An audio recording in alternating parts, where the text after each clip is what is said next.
Let's get to Justine McIntyre coming up right now. She is in for James Meny. James Meny will be here at 5 o'clock, who is in for Tom Mulcair. Welcome to your summer programming schedule. Try and keep up. Yeah, so a couple of stories in the news today. Justine, first of all, thank you. It's great having you here. My pleasure. Thanks for having me on, Aaron. Hi, Natasha. Hello. So, hey, let's talk housing. Tomorrow's the big day, July 1st. We know some of the fumbles that the provincial government has made in talking about the fact, Francois Legault, nobody being left on the street as if he would know.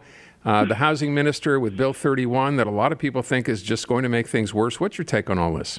The Let Them Eat Cake bill? Is that the that's the one, Well, listen, the timing on this was terrible. The bill was tabled right at the end of the parliamentary session. It also just comes across as really insensitive at a time when the housing crisis has been in the news nonstop.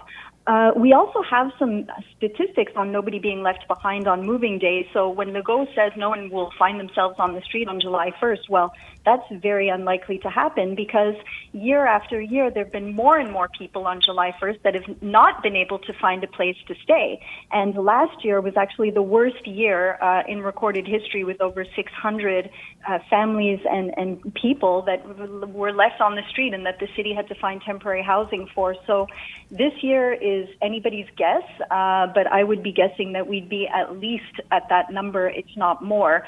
So I've listened to France Hélène try to, explain her position on Bill 31 and what's going on with that. And my basic understanding is that the CAQ's approach is to increase the offer. So they don't really believe in a lot of the other measures that are being promoted as assistance measures for tenants, such as the rent registry, such as lease transfers. Obviously, they're looking at that as something that could put landlords in a very difficult situation. So what they're really focusing on is increasing the offer. They've talked about the amount of units that have been announced versus the amount that have been built, and they want to push forward on getting them built more quickly. And again, there does seem to be a bit of a, how can I say this? A bit of an argument between cities and the province when it comes to housing, and it looks like everyone's kind of trying to shift the blame. So when you listen to Minister Duranceau, it looks like she's saying that a lot of the delays are due to cities being really sluggish in issuing permits. And then when you listen to cities, they say, well, we need more money from the province. So they're going to need to figure out how to work together. Let's talk about that specifically, about what the city's approach is. Valérie Plante was on with Elias this week. Justine, you probably heard clips, if not the whole interview. And she basically was saying that she's done what she feels needed to be done. Like, there's nothing for her to apologize for. She hasn't made any mistakes. I think there's no question that she needs the province and the feds to step in. But has she done enough, in your opinion? Has this government, this municipal government, done enough? No, she's not, and she does. She has made mistakes, and it's really unfortunate that she's not owned up to them.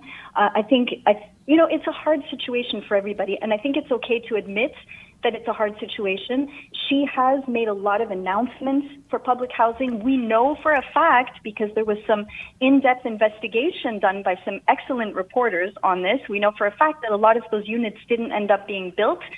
There is a way out for developers once they accept the affordability clause, her famous 20-20-20 clause, 20% affordable, 20% social, 20% family housing. There's a way out of that, which is to pay a fine, and many of them have done that. So we've ended up with a lot less units than what were promised. We know that to be true, and I wish that she would just say it, because in that regard, the CAQ is actually right that the city has made a lot of announcements, but they need to move a lot faster. They need to remove barriers to getting permits. They need to make it an interesting environment for developers to build. It sort of begs the question, Justine, as you lay that out, and the mayor, and the thing that really surprised me yesterday, and I'd never heard this from Valérie Plante before, to Elias's question, where she said she was kind of hurt by the question, as if it was some kind of a personal attack, as opposed to an attack on the administration for just saying one thing and not following through, as you just laid out. How can this be fixed? I mean, it seems to me, even with people saying we need to do something, we could do it tomorrow, and it won't change for the next 5 years. I think it's important to agree on what the problem is, and I'm glad that you pointed that out, because it's become a bit of a partisan debate, and it's become sort of a sport to say, well, I've done what I could, and now it's up to other people to do something. It shouldn't be a partisan debate. We should all be agreeing on this. The statistics are there, and they speak for themselves. As I mentioned, the number of families that were without housing last summer at this time of year was 600. So we can't let that happen repeatedly. And that falls on the city to take care of. It's up to the city to find temporary housing for those people. So you would think that the mayor would see this as a global problem, that global in the sense that it concerns everybody, and that she would take responsibility. It's not a personal attack to criticize the administration's record on this. It's actually identifying the problem as part of getting to the right solution. Mm-hmm. Well, while we're speaking about Moving Day, of course, it is also Canada Day, although I feel like we don't really celebrate that here. And the Léger poll showed just that. 65% of Quebecers say they will not be celebrating. The city evidently did help the organizers to get a parade going this year. We were totally confused, Justine, as to whether or not a parade was going to be happening. We heard no parade. Then there was a parade. The organizer actually called in and said, yes, it's happening. But does this speak to a larger problem that somehow we're failing on this front to be patriotic, even right here in Montreal, where so many people are bilingual and consider themselves Canadian first? Yeah, it's a great question. And I feel like we're in a period of history where we are questioning ourselves on patriotism and the role of patriotism.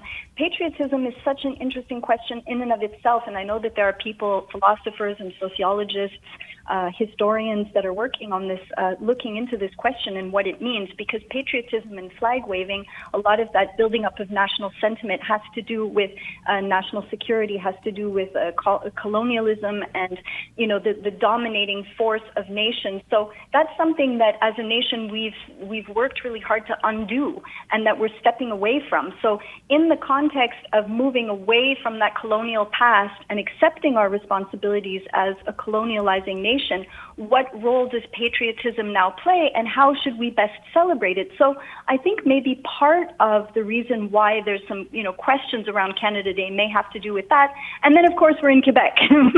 So then of course there's always the aspect of some people feeling more Québécois than they will ever feel Canadian too. I know that Pierrefonds Roxborough has a great parade. It's a non-motorized parade, which is really fun. And then there's a fair at the end of it. So there are places that are still celebrating and having parades. But listen, Valérie Plante in 2018, a lot of people are going to find this hard to forget. She took the day off and wasn't present at the Canada Day parade. So that in itself sends a message. It sure does. I want to, just while we have about a minute here, I'm going to ask this question coming out of our break and talking about this issue now with Bill C-18 and the fact that Google and Meta have both basically told the federal government, you know what, thanks but no thanks, we'll just keep doing the business the way we are now. What do you think about this and how far does the government push? This is also, I think, an unexpected outcome from what the government was trying to do. The government was listening to media and trying to be receptive to media's plea for, to be able to receive compensation for content that they're creating, which is important content. So the underlying issue is how do we compensate good content? And the answer is not this. The answer is clearly not this, because now what's happening is content is going to be pulled. It is true that Meta, Google, these big companies, they hold the keys. That is true. They're the big players right now. But the fact is, we want access. And if they're holding the keys, we have to make sure that we keep getting access. We keep putting Canadians in front of good content rather than trying to fight a system that we don't fully understand and that's now going to penalize Canadians. Yeah, but this problem has come up in other countries, and they always cite Australia as an example. It worked there. You'd have to think at some point there are jobs to protecting Canadian media. It's a difficult enough landscape already. You'd have to think this is only going to make it worse if they don't end up paying. Well, I mean, in an ideal world, and this was, nobody knows how this is going to play out. So we can hope that it's going to have the desired result and that they're going to say, sure, we're going to pay you for the content. But the reality is right now there's no real incentive for them to do that, and it's just much easier to say, fine, we're just not going to show your content, keeping in mind that a lot of people are ready to pay to have their content on these platforms. So the fact that we're expecting that these mega platforms are going to pay for content is just a little bit unrealistic, and also again removing the possibility of Canadians being able to see that content is just terrible in today's environment. And that's where I'm going to go in a second. Hey, Justine, thank you so much. Been great having you here. My pleasure. Great Justine talking to you both. McIntyre.